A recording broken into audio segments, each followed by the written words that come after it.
আমাদের ভালো লাগাতে সকলকে অনেক অনেক অনেক স্বাগত জানিয়ে আমার আজকের গল্প আরম্ভ করছি। আজকের গল্প সৎ মা। গল্পটি তাহলে শুরু করি। কলেজে নীলাদ্রি স্যারের ফিজিক্স ক্লাস শেষের দিকে। ক্লাস শেষ হলে বাড়ি ফিরতে হবে ভেবেই এক রাশ বিরক্তি মাথার মধ্যে ঘুরপাক খেতে লাগলো। এলোমেলো চিন্তাগুলো কখন মাথার মধ্যে জট পাকিয়ে গেছে খেয়াল নেই। খেয়াল হলো একটা কণ্ঠস্বরে, এই তুমি এই ফাঁকা ক্লাসরুমে একা বসে আছো কেন? তাকিয়ে দেখি নতুন কেমিস্ট্রির প্রফেসরটা। ও হ্যাঁ স্যার, যাচ্ছিলাম, আসলে শরীরটা ভালো লাগছিল না তাই। এইভাবে ফাঁকা ক্লাসে একা বসে থেকো না। ব্যাগ কাঁধে নিয়ে দরজার দিকে পা বাড়ালাম। শোনো, কোথায় থাকো তুমি? গড়িয়ায় স্যার। আমিও ওইদিকেই থাকি, তোমায় ড্রপ করে দেব। না স্যার, ঠিক আছে, আমি চলে যাব। তুমি পার্কিংয়ের সামনে অপেক্ষা করো, আমি টিচার্স রুম থেকে চাবি আর আমার ব্যাগটা নিয়ে আসছি। অগত্যা পার্কিংয়ের দিকে হাঁটা লাগালাম। স্যারটা নতুন, অল্প বয়স, দেখতেও বেশ হ্যান্ডসাম। আমাকে লিফট দিতে চাইছে কেন? অন্য কোনো উদ্দেশ্য নেই তো? ধুর, কী সব ভাবছি। শরীর খারাপ শুনে বোধহয় বাড়ি পৌঁছে দিতে চাইছে। চলো, কি যেন নাম তোমার? শ্রী স্যার। আমার নাম জানো তো? আমি অভ্রজিৎ, নতুন জয়েন করেছি, কেমিস্ট্রি পড়াই। এবার বলো তো সমস্যাটা কি? কিসের সমস্যা স্যার? ওই যে ক্লাসে চুপ করে বসেছিলে কেন? মন খারাপের কারণটা কি? না স্যার, সেরকম কিছু নয়। জানো তো, বড়রা বলে গেছেন, উকিল, ডাক্তার আর স্যারের কাছে কিছু লুকোতে নেই। স্যারের এই অবাক প্রবাদে দুজনেই হেসে উঠলাম। মনটা হঠাৎই বেশ ভালো হয়ে গেল, কিন্তু সেটা ক্ষণিকের। বাড়ি ফিরে মায়ের মুখটা দেখেই আবার সব মনে পড়ে গেল। আমার নিজের মা নয়, সৎ মা। আমার যখন 2 বছর বয়স, তখনই অজানা জ্বরে আমার মা মারা গিয়েছিলেন। মা মারা যাওয়ার বছর খানেকের মধ্যেই ঠাকুমা বাবার আবার বিয়ে দিয়েছিলেন, কারণ ঠাকুমা একা নাকি আমায় মানুষ করতে পারছিলেন না।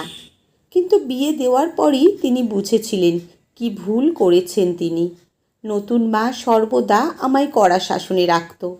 মনে পড়ে একদিন দুপুরে ঠাকুমা আমায় কুলের আচার দিয়েছিল খেতে।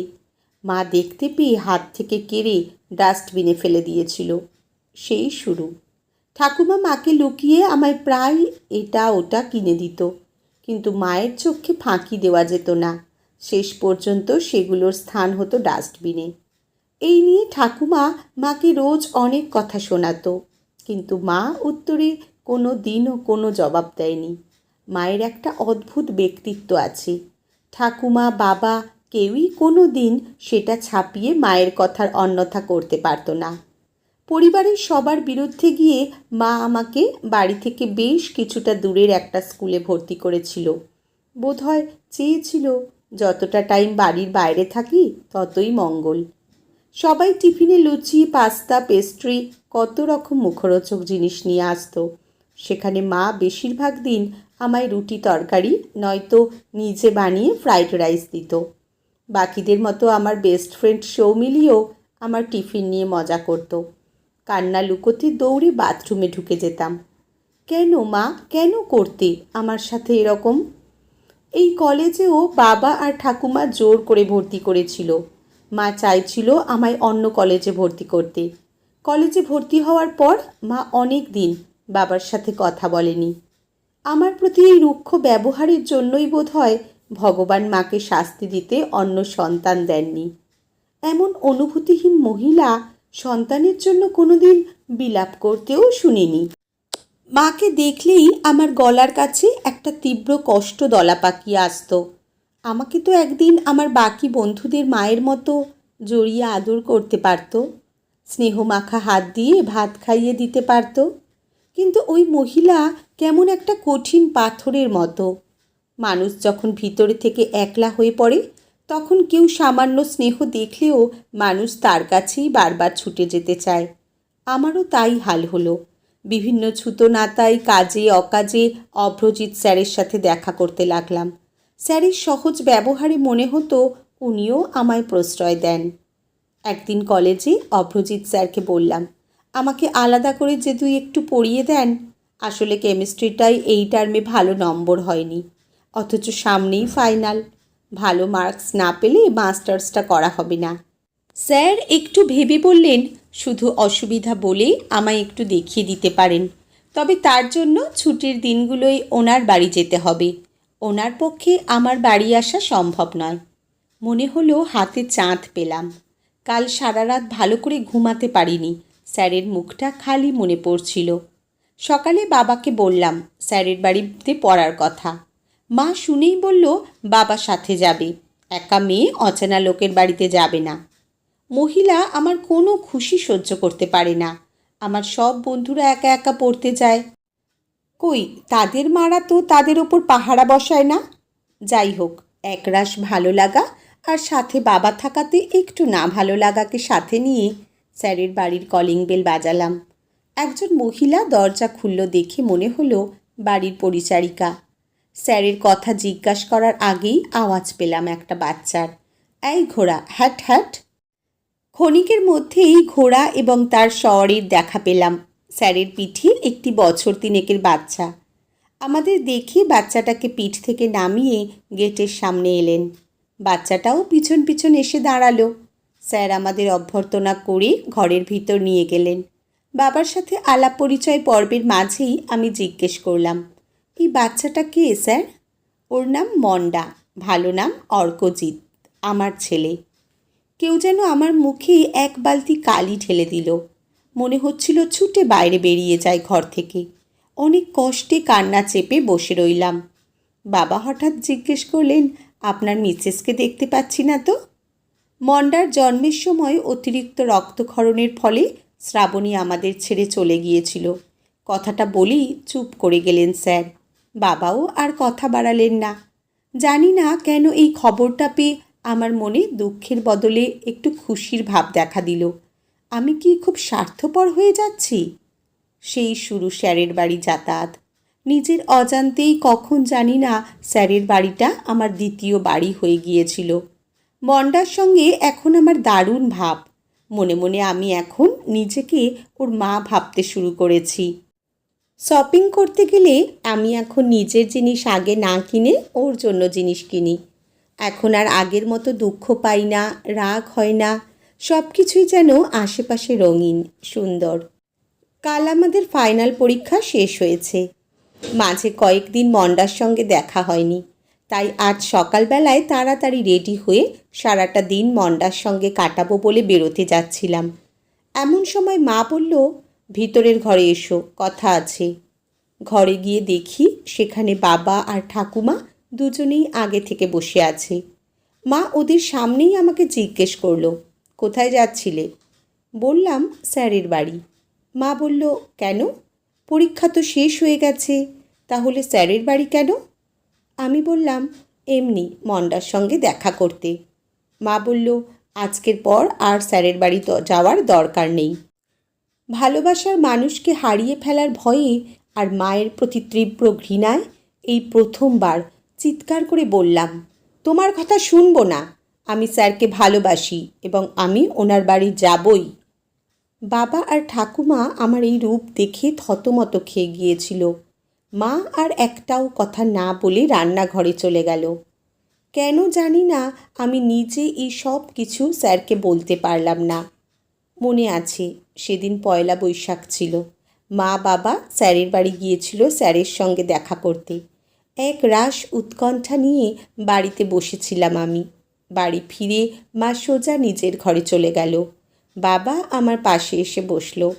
পরম স্নেহে আমার মাথায় হাত বুলিয়ে দিতেই অনেকক্ষণের জমানো আবেগ চোখের জল হয়ে বেরিয়ে এলো।